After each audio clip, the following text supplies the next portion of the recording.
یاد رکھنے کی توفیق عطا فرمائے۔ جمعۃ المبارک غریبوں کی عید کا دن ہے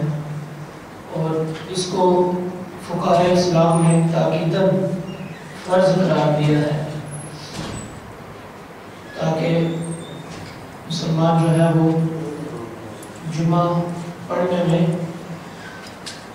سستی اختیار نہ کریں، کیونکہ اللہ قرآن پاک میں ارشاد فرمایا یا ایھا الذین آمنوا اذا نودی للصلاۃ من یوم الجمعہ، اے ایمان والو جب جمعے کی اذان ہو فاسعوا الی ذکر اللہ، تو دوڑ کر مسجد کے اندر اللہ کے ذکر کرنے کے لیے چلے جاؤ، وذروا البیع، اور اپنے کاروبار کو چھوڑ دو، ذالکم خیر لکم ان کنتم تعلمون، یہ تمہارے لیے بہتر ہے اگر تم جانو۔ نبی پاک صلی اللہ علیہ وسلم کی احادیث پاک سے جمعۃ المبارک کی فضیلت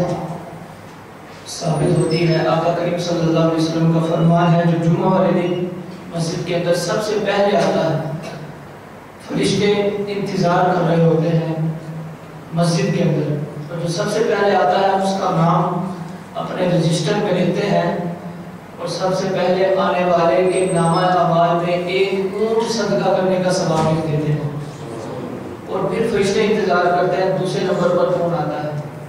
جو دوسرے نمبر پر جماعت آتی ہے یا ایک فرد آتا ہے تو فرشتے اس کے نامہ اعمال میں لکھتے ہیں کہ گویا کہ اس نے اللہ کی راہ میں ایک بیل یا گائے اللہ کی راہ میں صدقہ کیا ہے۔ پھر فرشتے انتظار کرتے ہیں کہ تیسرے نمبر پر کون آتا ہے، جو بھی آتا ہے آپ اندازہ کریں فرشتے انتظار کر رہے ہیں۔ پھر تیسرے نمبر پر جو آتا ہے اس کے نامہ اعمال میں لکھا جاتا ہے کہ گویا کہ اس نے اللہ کی راہ میں جمعے والے دن دمبا صدقہ کیا ہے۔ پھر جب چوتھے نمبر پر آنے والے کا انتظار کیا جاتا ہے، اس کا نام لکھا جاتا ہے، تو لکھا جاتا ہے جیسے اس نے مرغی اللہ کی راہ میں صدقہ کیا ہے۔ پھر جب اس کے بعد جو آتا ہے اس کے نامہ اعمال میں انڈا صدقہ کرنے کا ثواب لکھا جاتا ہے۔ اسی طرح جو اس کے بعد آئیں گے درجہ بدرجہ اس کا ثواب لکھا جاتا ہے۔ پتہ یہ چلا ایک فضیلت تو سب سے پہلے آنے کی یہ کہ فرشتے انتظار کرتے ہیں، اور دوسری فضیلت کہ اگر پہلے آئے گا تو اونٹ صدقہ کرنے کا ثواب ہے، بعد میں آئے گا پھر سٹیپ بائی سٹیپ فرشتے اس کے نامہ اعمال میں درجات لکھتے جائیں گے۔ اور ایک بڑی پیاری حدیث پاک جس میں رسول کائنات صلی اللہ علیہ وسلم نے ارشاد فرمایا کہ جب بندہ مومن جمعے والے دن اپنے گھر سے چلتا ہے اور مسجد میں آتا ہے، کسی کے ساتھ راستے میں بد زبانی نہیں کرتا، خاموشی کے ساتھ مسجد میں آتا ہے، اور خاموشی کے ساتھ جو خطیب صاحب ہیں ان کے سامنے بیٹھ جاتا ہے، اور خطبے کے دوران کوئی بات نہیں کرتا اللہ کی رضا کے لیے، تو حضور نے ارشاد فرمایا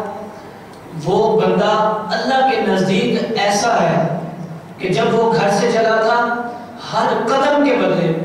اللہ کریم اس کے لیے ایک ایک سال کے روزے رکھنے کا ثواب لکھتا ہے، اور ایک ایک سال اس کے لیے نمازیں پڑھنے کا ثواب لکھتا ہے ایک ایک قدم کے بدلے۔ تو آپ اندازہ کر لیں کہ نماز پڑھنے کا، دعائیں مانگنے کا جو جمعے کو ہم پڑھتے ہیں وہ الگ ثواب ہے، صرف آنے کا خاموشی کے ساتھ بیٹھا رہا تو ایک ایک سال کے روزے رکھنے کا ثواب اللہ عطا فرماتا ہے۔ تو پتہ یہ چلتا ہے کہ روزہ رکھنے کا ہمیں جب رکھتے ہیں آج کل تو پتہ چلتا ہے روزہ کیسے رکھا جاتا ہے، لیکن جب جمعے والے دن آئیں گے روٹین اپنی بنا لیں گے کہ حبیب صلی اللہ علیہ وسلم کے فرمان کے مطابق اللہ کریم اتنا ہمیں ثواب عطا فرمائے گا ہمارے گمان میں بھی نہیں ہوگا۔ لیکن کچھ سمجھنے کی بات ہے، آج کل افسوس کی بات ہے، افسوس ہی کر سکتے ہیں کہ جمعے کا عظیم دن جو غریبوں کی عید کا دن تھا، اور جس کے بارے میں یہ بھی کہا گیا کہ 1 کروڑ 44 لاکھ جمعے والے دن 1 کروڑ 44 لاکھ گناہ گاروں کی بخشش ہوتی ہے۔ رمضان کی بات نہیں، رمضان سے ہٹ کر بھی جو جمعہ آتا ہے، لیکن افسوس کی بات ہے کہ آج جمعے کو اہمیت نہیں ہے، آج جمعے کو وہ فضیلت نہیں دی جاتی کہ جو فضیلت ہونی چاہیے۔ آج ہونا تو یوں چاہیے کہ جب اذان کی آواز آئے یا ہمیں پتہ چلے کہ اذانیں فور مسجد میں آ جائیں، لیکن ہمارا انتظار یہ ہوتا ہے، اندازہ ہوتا ہے کہ کس وقت خطیب صاحب جو ہے نا وہ تقریر ختم کرتے ہوں گے، وہ اس اندازے کے مطابق ہم مسجد میں آتے ہیں، اور وہ اندازہ ہمارا پورا بھی ہو جاتا ہے کیونکہ ہمارے پاس تجربہ بہت ہے۔ تو جب آتے ہیں تو وہ بیان ختم ہو چکا ہوتا ہے اور خطبے کی باری آتی گئی تو ایسے ناکام قسم کے لوگ ہوتے ہیں، خطبہ بھی نکل جاتا ہے۔ جب نماز کا وقت آتا ہے 2 رکعت پڑھنے کا، اس وقت مسجد میں آتے ہیں، 2 رکعت پڑھی اور ایسے غائب ہوئے کہ پورا ہفتہ پتہ ہی نہ چلا۔ تو جب ہمیں پتہ ہونے کے باوجود کہ فضیلت اللہ اس کے رسول صلی اللہ علیہ وسلم کے نزدیک اس کی کتنی ہے، اب آگے آیت کریمہ سنیں، حضور نے بھی ارشاد فرمایا کہ اس دن اپنے کاروبار سے خاص طور پہ بچو کہ جب جمعے کا وقت آتا ہے شیطان انسان کو ورغلاتا ہے کہ اللہ کا ذکر جب ہو رہا ہو اس وقت وہ اپنے کاروبار میں لگا رہے، جب ذکر ختم ہو جائے تو شیطان اس کو چھوڑ دیتا ہے، کیونکہ اس مکار کا کام یہی ہے کہ انسان کو اللہ کے راستے سے روکنا۔ اللہ ارشاد فرماتا ہے کہ جب جمعے سے فارغ ہو جاؤ پھر تم رزق کی تلاش کرو، لیکن وَإِذَا رَأَوْا تِجَارَةً أَوْ لَهْوًا انفَضُّوا إِلَيْهَا وَتَرَكُوكَ قَائِمًا، اور جب انہوں نے تجارت یا کھیل دیکھا تو وہ اسی کی جانب چل دیے اور آپ کو اکیلا چھوڑ دیا۔ وَتَرَكُوكَ قَائِمًا، اے محمود صلی اللہ علیہ وسلم جب انہوں نے تجارت کو اور کھیل کو دیکھا تو آپ کو چھوڑ کر چلے گئے۔ قُلْ مَا عِندَ اللَّهِ خَيْرٌ مِّنَ اللَّهْوِ وَمِنَ التِّجَارَةِ، آپ فرما دیجئے اللہ کے پاس ہے سب سے بہتر چیز جو کھیل سے بھی زیادہ بہتر ہے اور تجارت سے بھی بہتر ہے۔ واللہ خیر الرازقین، اللہ بہتر رزق دینے والا ہے۔ اس کا شان نزول کچھ اس طرح ہے کہ جس طرح آج کل کے معاشرے کے اندر ہوتا ہے، میرے اور آپ کے آقا صلی اللہ علیہ وسلم مدینہ المنورہ میں خطبہ ارشاد فرما رہے تھے جمعے کا، اسی دوران مدینہ المنورہ میں ایک ڈھول کی آواز آئی۔ اس زمانے میں جب کوئی سامان بیچنا ہوتا تو لوگ اس طرح کی آوازیں دیا کرتے تھے، تو لوگوں نے سمجھا کہ دوسرے شہر سے دوسرے ملک سے کچھ غلہ آیا ہوگا، کچھ ساز و سامان آیا ہے، تو مسجد سے ہی لوگ اٹھ کر باہر نکل گئے اور مسجد کے اندر صرف 12 لوگ رہ گئے، سب کے سب اٹھ کر بازار کی طرف چل دیے تاکہ یہ نہ ہو کہ ہم اگر لیٹ ہو جائیں تو جو ساز و سامان بک گیا تو ہمارا کیا ہوگا۔ سب کے سب لوگ چلے گئے، سب نے خریدا تو اللہ کریم نے آیت کریمہ نازل فرمائی کہ کچھ لوگ ایسے ہوتے ہیں کھیل کو دیکھ کر اور کاروبار کو دیکھ کر اللہ کے ذکر کو چھوڑ دیتے ہیں اور آپ کو اکیلا چھوڑ دیتے ہیں۔ ان کو کہہ دو کہ اللہ کے نزدیک اس سے بھی بہتر چیز ہے، حالانکہ تم نے تجارت کو بہتر سمجھا ہے، کھیل کو بہتر سمجھا ہے، اللہ کے نزدیک اس سے بھی بہتر چیز ہے۔ وہ کیا؟ اللہ کے نزدیک جنت بہتر ہے، اللہ کے نزدیک بخشش بہتر ہے، رب کے نزدیک رحمت بہتر ہے۔ اگر تم دنیا کو چھوڑ کر اللہ کی بارگاہ میں آؤ گے تو اللہ اپنی رحمت عطا فرمائے گا۔ رحمت کا وسیلہ کیا ہوگا؟ اللہ کریم وہ بہتری کی صورت میں جنت عطا فرمائے گا۔ اگر تھوڑا سا موازنہ کریں تو آج بھی یہی حالت ہوتی ہے کہ چند لوگ 2-4 لوگ بیٹھے ہوتے ہیں، کہیں بھی چلے جائیں، خطبہ ہو رہا ہوتا ہے، بیان ہو رہا ہوتا ہے، لوگ 2-4 بیٹھے ہوتے ہیں، ایک ایک کر کے لوگ آتے ہیں، جب 5-7 منٹ رہ جاتے ہیں تو پھر جا کے 20-25-30 لوگ ایسے بیٹھے ہوتے ہیں۔ تو یہ ہماری حالت ازار ہے جس کو قرآن پاک میں بیان فرمایا کہ تم دنیا کو دیکھ کر اللہ کے ذکر کو چھوڑ دیتے ہو، حالانکہ اللہ کے پاس اس سے بھی بہتر چیز ہے۔ تو ہمیں چاہیے کہ ہم جمعے کا دن جب آئے تھوڑا سا نفس کو سزا دیتے ہوئے، نفس نہیں چاہے گا نہ شیطان چاہے گا، تھوڑا سا نفس کو سزا دیتے ہوئے کوشش کر کے سب سے پہلے آئیں اور سب سے پہلے اللہ کی بارگاہ سے اجر پائیں۔ تو یہ ہمارے لیے ہونا چاہیے۔ امام غزالی رحمۃ اللہ علیہ فرماتے ہیں کہ زمانہ اسلام کے اندر سب سے پہلی بدعت جو شروع ہوئی تھی نا وہ یہ تھی کہ اس سے پہلے تہجد کے وقت لوگ ہاتھوں میں چراغ لے کر جہاں پر جمعہ ہوتا تھا اس مسجد میں نکلتے تھے۔ امام غزالی فرماتے ہیں ہم نے دیکھا کہ سحری کے وقت ہم نے گلیوں کے اندر رش دیکھا اور پوچھا جاتا کہ کہاں جا رہے ہو اس ٹائم؟ لوگ کہتے ہیں ہم جامع مسجد میں جمعہ پڑھنے کے لیے جا رہے ہیں،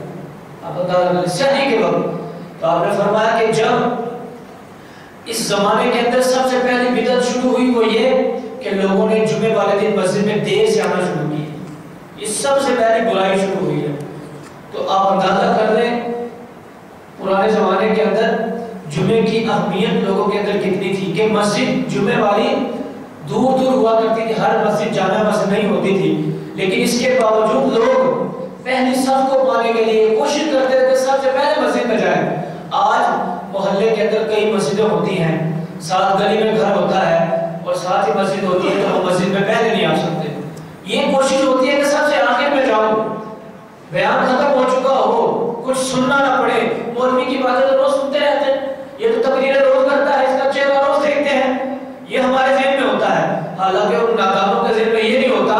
کہ جو وہ بیان کر رہا ہے اس کی طرف توجہ کرو، جو حدیث بیان ہو رہی ہے اس کی طرف توجہ کرو، جو قرآن کی باتیں بیان ہو رہی ہے اس کی طرف توجہ کریں. لیکن ہم اتنے نادان بن چکے ہیں کہ ہمیں ان چیزوں کی اہمیت پتہ ہونے کے باوجود ہم نے اس کو ٹھوکر مار کے سائڈ پہ کر دی ہے. تو اس لیے کوشش کر کے جمعے کی اہمیت کو اجاگر کرنے کے لیے حضور کا فرمان ہے کہ جو جمعے والے دن فوت ہوتا ہے فرشتے اس سے سوال نہیں کرتے بلکہ جنت اس کے سامنے ہوتی ہے. آپ اندازہ کر لیں کہ اس دن کی کتنی فضیلت ہے. غریبوں کی عید کا دن ہے اور اس دن کے اندر گناہگاروں کی بخشش ہوتی ہے، اور ایک عمل کرے تو اس کا اجر 70 گنا زیادہ ملتا ہے. صدقہ کریں پھر بھی اجر زیادہ ملتا ہے، نیکی کریں پھر بھی اجر زیادہ ملتا ہے. لیکن ہم نے اس کی اہمیت کو چھوڑ دیا. آقا کریم صلی اللہ علیہ وسلم کے زمانے سے لے کے اسلاف کے زمانے تک لوگوں نے جب جمعے کو اہمیت دی تو بخشش کے پروانے بھی جاری ہوتے تھے. آج ہم کہتے ہیں کہ جمعے والے دن آتے ہیں، امام صاحب دعا بھی مانگتے ہیں بیماروں کے لیے، لیکن دعا قبول نہیں ہوتی. بخشش کے لیے دعا مانگتے ہیں، دعا قبول نہیں ہوتی. پریشانیوں کے لیے دعا مانگتے ہیں، دعا قبول نہیں ہوتی. دعا کیسے قبول ہو؟ ہم نے قبولیت کے اسباب ہی ختم کر دیے. قبولیت کے اسباب تو یہ تھے کہ اللہ کی رضا کے لیے ہم پہلے آئیں اور اللہ کی رضا کے لیے بیٹھے رہیں تو اللہ پاک بھی ہماری دعائیں قبول فرماتا. لیکن ہم فقط 2 رکعت پڑھنے کے لیے، لیکن افسوس اور بھی ایک اور ہے کہ کئی لوگ تو ایسے ہوتے ہیں کہ جب 2 رکعت پڑھی جماعت کے ساتھ اس کے بعد دیکھا دعا بھی نہیں مانگتے. بعد میں سنتیں پڑھنا تو دور کی بات، نفل پڑھنا دور کی بات، دعا بھی نہیں مانگتے. ان کو اتنی جلدی ہوتی ہے، حالانکہ جلدی ان کو کیا ہوتی ہے؟ باہر گلی میں کھڑے ہو کے آپس میں باتیں کر رہے ہوں گے، گھر میں جائیں گے وہاں شور شرابہ کریں گے، وہاں چوک پہ کھڑے ہو کے شور شرابہ کریں گے. کوئی ان کو کوئی ضروری کام نہیں ہوتا، صرف فضول کے کام ہوتے ہیں. ان فضول کے کاموں کو کرنے کے لیے اللہ پاک کا ذکر کرنا چھوڑ دیتے ہیں. تو اس لیے کوشش کر کے ہمیں چاہیے کہ ہم اللہ کی رضا کے لیے جمعے والے دن جلدی آئیں تاکہ اللہ تعالیٰ ہم سب کو اجر عظیم عطا فرمائے. اور میرے اور آپ کے آقا صلی اللہ علیہ وسلم کا فرمان ہے اور دنوں کے اندر کوئی مجھ پر درود پڑھتا ہے تو فرشتے مجھ تک پہنچاتے ہیں، لیکن جمعے والے دن جو شخص مجھ پر درود پڑھے گا فرشتے نہیں مجھ تک پہنچائیں گے بلکہ اس کا درود میں خود سنتا ہوں. تو یہ فضیلت ہے جمعے والے دن کی. تو اس فضیلت کو اپنے ہاتھ میں رکھ کر اس کو اپنانے کی کوشش کریں گے تو انشاءاللہ عز و جل اس پر ہمیں اجر عظیم عطا کیا جائے گا. میں نے شروع میں عرض کی کہ فقہائے اسلام نے اس کو تاکیداً فرض قرار دیا. میرے اور آپ کے آقا صلی اللہ علیہ وسلم نے تقریباً زندگی کے اندر 500 جمعے ادا کیے ہیں کم و بیش. تو یہ آقا کریم صلی اللہ علیہ وسلم کا بہترین طریقہ ہے. روایتوں میں آتا کہ آپ نے ایک جمعہ بھی نہیں چھوڑا، اور حضور نے یہ بھی فرمایا کہ جس نے مسلسل 3 جمعے نہیں پڑھے اللہ اس کے دل پر مہر لگا دے گا، وہ ایمان اس کا کامل نہیں رہے گا جو 3 جمعوں کو چھوڑ دے گا. تو ایک بھی جمعہ نہیں چھوڑنا چاہیے تو 3 کی بات ہے. تو اللہ پاک کی بارگاہ میں دعا کرتے ہیں رب تعالی ہم سب کو عمل کرنے کی توفیق عطا فرمائے. جمعے کی نیت کے بارے میں چند دن پہلے پوچھ رہے تھے. یاد رکھیں جو 2 رکعت ہم پڑھتے ہیں جمعے والے دن ہے تو یہ فرض ہی ہے کیونکہ فقہائے اسلام نے اس کو تاکیداً فرض قرار دیا، لیکن اس فرض میں اور عام جو ہم فرض ادا کرتے ہیں ان میں فرق ہے. جو مثال کے طور پہ اور کوئی نماز ہماری رہ جاتی ہے اس کی قضا ہے، اس کو ہم بعد میں بھی ادا کر سکتے ہیں، لیکن جمعے کے جو 2 یہ رکعتیں ہم پڑھتے ہیں جماعت کے ساتھ اس کا فرق یہ ہے کہ اگر جماعت نکل جائے گا تو پھر اس کو نہیں پڑھ سکتے. ہاں شہر کے اندر اگر کوئی مسجد ایسی ہو جہاں لیٹ جمعہ ہوتا ہو تو وہاں جماعت کے ساتھ پڑھ سکتے ہیں، لیکن اور نمازوں کی قضا ہے، اس کی قضا بھی نہیں ہے، بلکہ اگر یہ رہ جائے تو ظہر کی نماز پڑھنی چاہیے۔ ان دونوں میں فرق یہ ہے، عام فرضوں میں اور اس فرض میں، اس لیے فقہاء نے اس کو واجب بھی کہا ہے۔ تو کوشش کرتے کئی لوگ جب نیت کرتے ہیں تو یہ ذہن میں ہوتا ہے کہ ہم 2 رکعت فرض پڑھ رہے ہیں ظہر کی، نیت یہ ہوتی ہے کیونکہ ان کے ذہن میں یہ ہے کہ بعد میں جو 2 رکعتیں پڑھیں گے وہ بھی ظہر کی ہوں گی تو ملا کے 4 ہو جائیں گی۔ ایسی بات نہیں ہے، جمعے کی نماز الگ ہے، ظہر کی نماز الگ ہے۔ جہاں جہاں پر جمعہ پڑھنا ضروری ہے جیسے شہر ہوتا ہے، اور جہاں پر یہ اصول بیان کیا گیا کہ جہاں پر فیصلہ کرنے کے لیے جگہ ہو، فیصلہ کرنے والا موجود ہو، یعنی جج جس کو کہتے ہیں آج کل، کچہری موجود ہو، وہاں پر اس کے قرب و جوار میں جمعہ یہ لازم ہے۔ گاؤں وغیرہ میں یہ لازم نہیں ہوتا، لیکن آج کل گاؤں میں بھی ہو رہے ہیں تو ان کو منع نہیں کیا جائے گا بلکہ وہ پڑھتے رہیں، لیکن ان کے لیے یہ ضروری ہے جیسے کہ اعلیٰ حضرت رحمۃ اللہ علیہ نے بھی لکھا کہ جو گاؤں وغیرہ میں رہتے ہیں دور جن پر جمعہ نہیں لازم، ان کو چاہیے کہ بعد میں 4 رکعت جو ہے وہ ظہر کی ادا بھی کر دیں، یعنی جہاں پر ہم سنتیں ادا کرتے ہیں 4 شہر کے رہنے والے، وہاں پر وہ 4 ظہر کی فرض بھی پڑھ لیں۔ لیکن اگر ان کی طرف یہ توجہ دلائیں، ان کو کہیں کہ یہ کر دیں تو لوگ پریشان ہو جائیں گے، تو اس لیے علماء ہمارے یہی فرماتے ہیں جدید دور کے لحاظ سے کہ اگر ہم ان کو یہ کہیں گے تو لوگ کنفیوز ہو جائیں گے، بڑی مشکل سے پہلے لوگ مسجد میں آتے ہیں، تو اس لیے ان کو نہ منع کیا جائے گا نہ ان کو اس طرح کی باتیں کی جائیں گی، جو جہاں پہ آ رہے ہیں ان کو آنے دی جائے گی۔ یہ بھی عرض کیا تھا کہ جمعہ اور عید کی نماز میں جماعت شرط ہے، اگر جماعت رہ جائے گی تو پھر یہ لازم نہیں ہے۔ جمعے کی جماعت نکلنے کی صورت میں ظہر پڑھیں گے، اور عید کی جماعت نکلنے کی صورت میں پھر بعد میں 400 شراب کے نفل پڑھے جائیں گے، وہ بھی لازم نہیں ہے۔ لیکن یاد رکھیں جمعہ جس کا نکل گیا وہ سخت ترین گناہ گار ہے، یہ نہیں ہے کہ نکل گیا تو ہم کہیں کوئی مسئلہ نہیں ظہر کی پڑھ لیتے ہیں، گناہ گار ہوگا بہت زیادہ، اس کو توبہ کرنی پڑے گی اللہ کی بارگاہ میں، گناہ کبیرہ ہے، اور قرآن پاک کا یہ فیصلہ ہے۔ اللہ کی بارگاہ میں دعا کرتے ہیں رب تعالیٰ ہم سب کو عمل کرنے کی توفیق عطا فرمائے، اور اللہ کریم ہم سب کو جمعے والے دن مسجد کے اندر جلدی آنے کی توفیق عطا فرمائے۔ کسی کے ذہن میں کوئی سوال ہو تو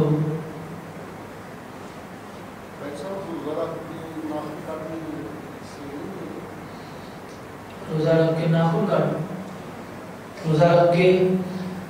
کاٹنے سے کچھ نہیں ہوتا، نہ آنکھوں میں سرما لگانے سے کچھ ہوتا ہے۔ ہاں آنکھوں میں اگر دوائی اور کوئی ڈالیں گے تو پھر روزہ ٹوٹ جائے گا، سرما لگانے سے کچھ نہیں ہوتا، نہ ناخن کاٹنے سے کچھ ہوتا ہے، نہ بال کٹوانے سے کچھ ہوتا ہے، کوئی مسئلہ نہیں۔ سردی میں کو پانی پودا پینے نہ کھانا پودا کھا دیتے ہیں، بعد میں چھڑ کے حل بتا کر آتا ہے، پھر روزہ ٹوٹ جاتا ہے۔ یہاں پہ بات یہ ہے کہ اگر باہر سے کوئی چیز اندر جائے پھر روزہ ٹوٹتا ہے، اندر سے اندر یہ تو کوئی مسئلہ نہیں۔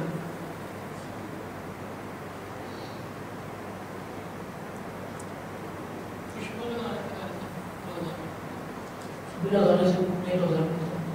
لیکن اگربتی کا یہ ہے کہ اگربتی کا دھواں جو ہے وہ اندر چلا جاتا ہے، اس سے بچنا چاہیے۔ کئی لوگ رمضان مبارک میں اپنے گھروں میں اگربتیاں لگاتے ہیں، عام دنوں میں بھی لگاتے ہیں، تو کوشش کرنی چاہیے احتیاط ہو، اگربتی استعمال نہ کی جائے، خاص طور پر رمضان